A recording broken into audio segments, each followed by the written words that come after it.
Assalamualaikum warahmatullahi wabarakatuh. Halo, selamat malam brother sister Indonesia. Jumpa lagi dengan saya di channel Angkat Kopimu Brad. Brother sister Indonesia, kemarin beritanya masih kencang mengenai PPKM darurat. Dan malam hari ini saya belum bisa jalan-jalan ke kafe lagi karena memang ternyata brother sister Indonesia, pasca pengumuman yang disampaikan oleh Bapak Presiden Jokowi kemarin malam, ternyata masih belum dipahami, atau barangkali brother sister Indonesia belum mengikuti juga perkembangan penetapan PPKM darurat. Artinya dari tanggal 20 sampai dengan tanggal 25 itu seperti apa PPKM yang berlangsung. Rata-rata brother sister Indonesia kemungkinan besar bahwa pandangan perpanjangan ini mungkin seperti tanggal 3 dan tanggal 20. Padahal pada saat Pak Presiden mengumumkan ada perubahan-perubahan mendasar, ada perubahan-perubahan kebijakan yang sangat membantu untuk masyarakat ekonomi menengah ke bawah, untuk masyarakat yang beraktivitas atau mencari nafkah di bidang-bidang jasa ataupun beberapa usaha kecil lainnya. Barangkali brother sister Indonesia belum mengetahui atau belum mengerti. Baik, malam hari ini saya akan bacakan kembali apa yang disampaikan oleh Bapak Presiden Jokowi kemarin malam. Nah, saya masih ingat betul karena kemarin malam juga disiarkan di live beberapa TV swasta, kemudian juga ada di Instagramnya TVRI. Nah, ini saduran saya yang dari Instagram TVRI, bahwa penetapan aturan PPKM hingga 25 Juli 2021.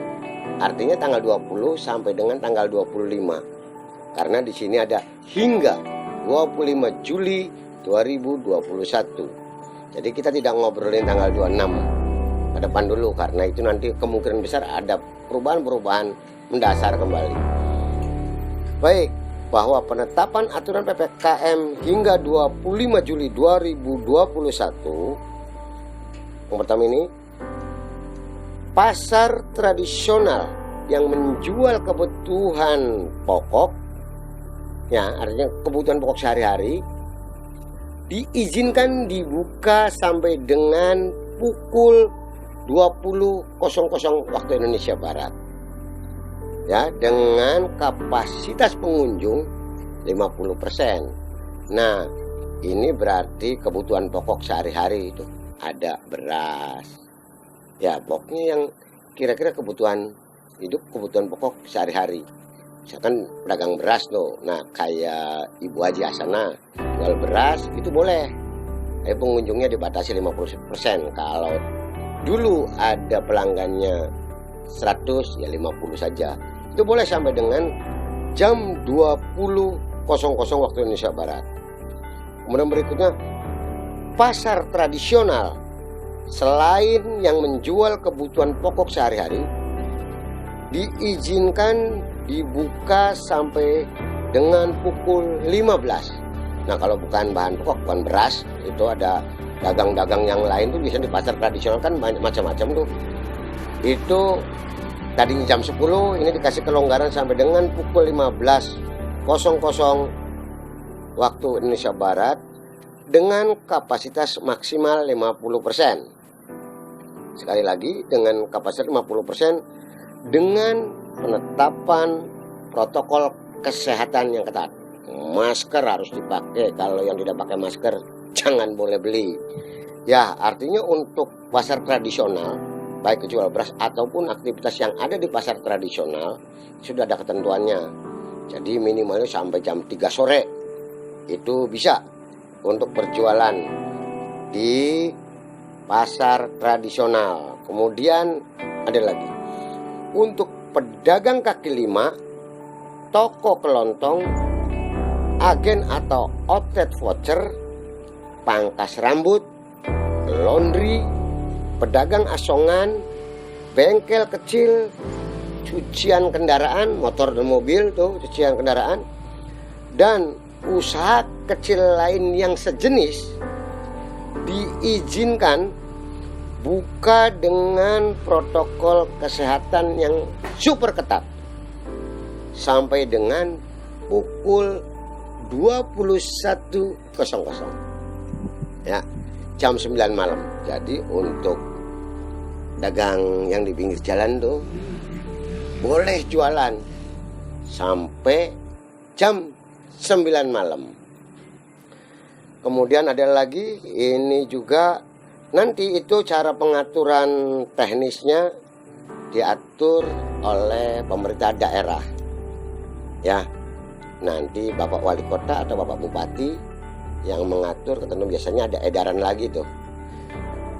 Kemudian untuk warung makan, pedagang kaki lima, lapak jajanan dan sejenisnya yang memiliki tempat usaha di ruang terbuka diizinkan buka dengan protokol kesehatan yang ketat sampai dengan pukul 21.00 waktu Indonesia Barat, jam 9 malam.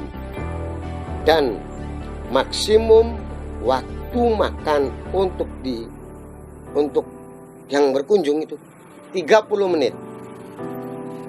Nah, brother sister Indonesia, sebelum nanti ada apa saja bantuan dari pemerintah, nanti ini sepertinya yang disampaikan atau yang tercatat yang ada di Instagram TPR ini belum dimengerti oleh sebagian besar pengusaha-pengusaha kecil atau pedagang kaki lima ataupun warung kopi, kedai kopi yang di pinggir jalan. Ini belum dimengerti atau memang belum mengetahui.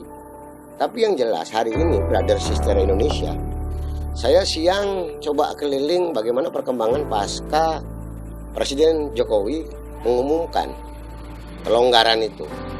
Tetapi banyak toko-toko dari siang hingga sore hari tadi saya coba keliling di kota Cirebon, utamanya kota Cirebon, masih banyak toko-toko yang tutup.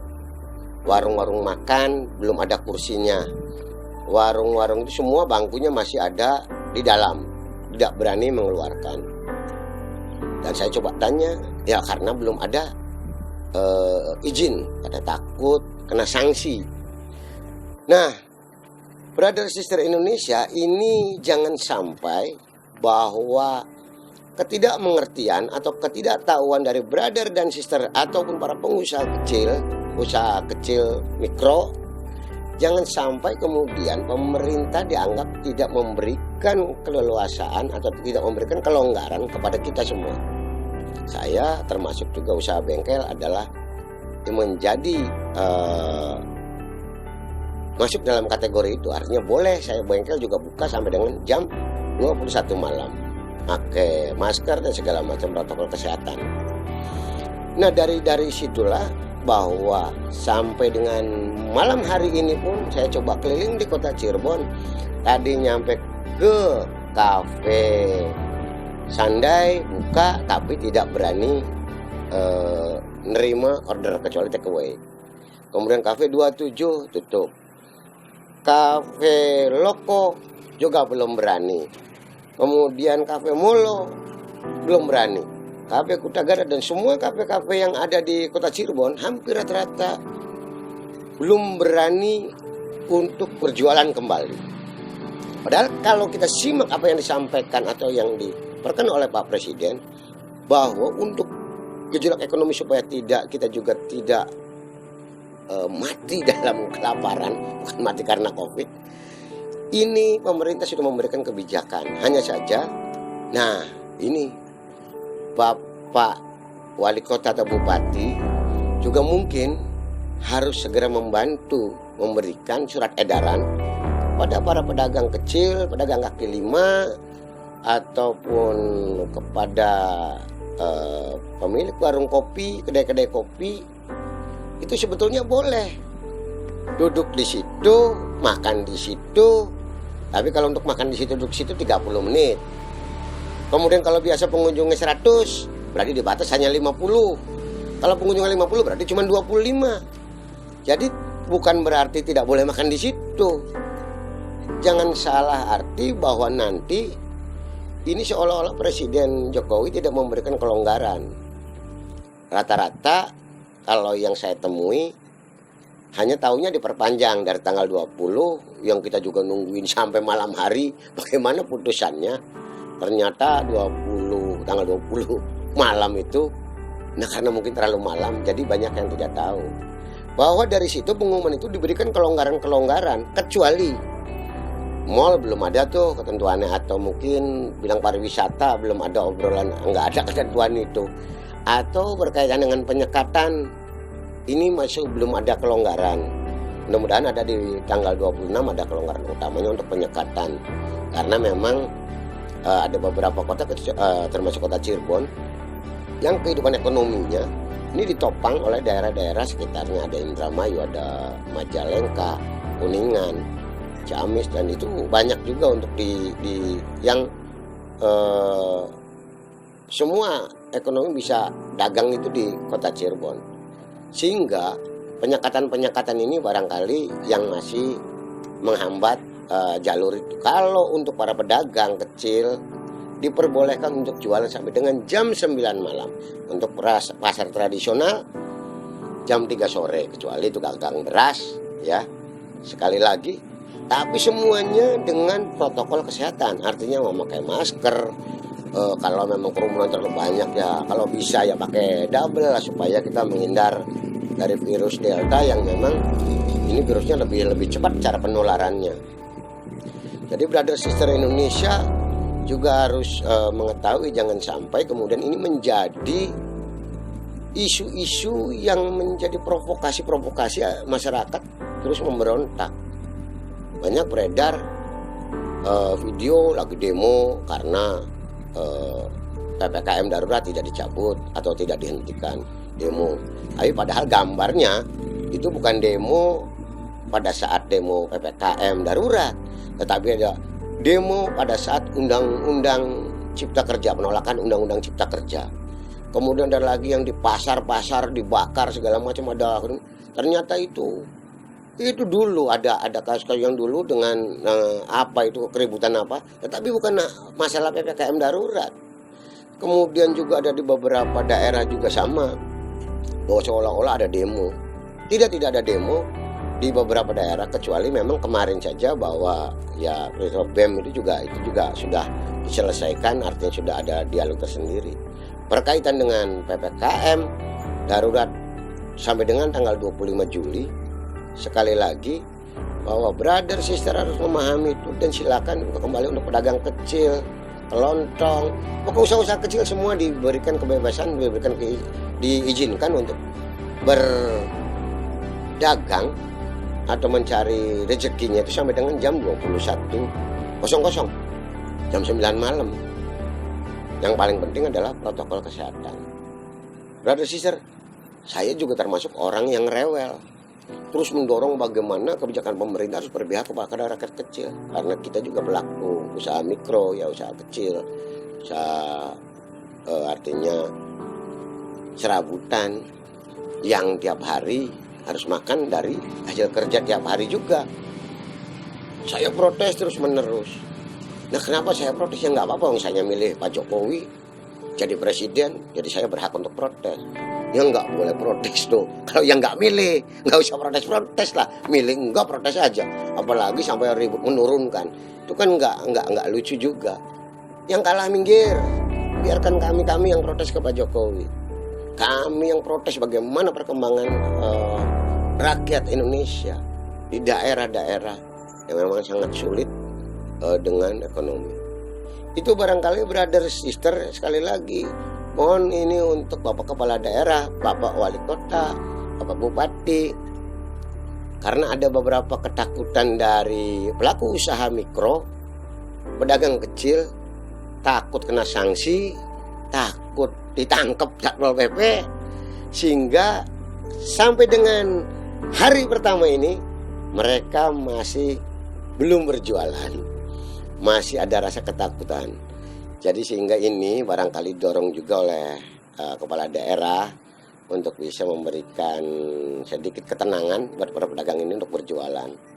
Kita sekali lagi, keinginan kami semua, kalaupun ada razia ataupun ada pengecekan dari petugas COVID, ya dengan persuasif seperti keinginan dari kawan-kawan mahasiswa semua, tidak ada kekerasan, kita mengedukasi terus-menerus, yang memang untuk paling utama adalah memakai masker, protokol kesehatan ya. Dan yang ini juga kalau mengenai memakai masker sih memang dari dulu juga selalu digembar-gemborkan, tapi memang kita kadang terlalu berleha-leha. Pas hari ini banyak yang meninggal, kemudian kita harus waspada, menjaga kesehatan kita sendiri.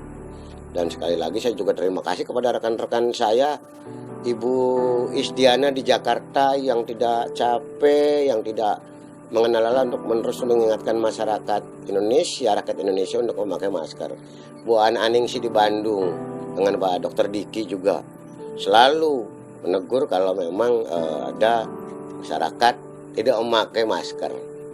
Kemudian Ibu Devi Ardini yang dari dulu dan sampai hari ini membantu masyarakat yang isoman di Bekasi dan terus menerus mengingatkan untuk memakai masker. Kemudian ada Ibu Antuni yang rewel sekali, dianggap Bunda Antuni itu selalu mengingatkan. Dan mudah-mudahan ini juga diingatkan oleh beberapa rekan-rekan yang aktif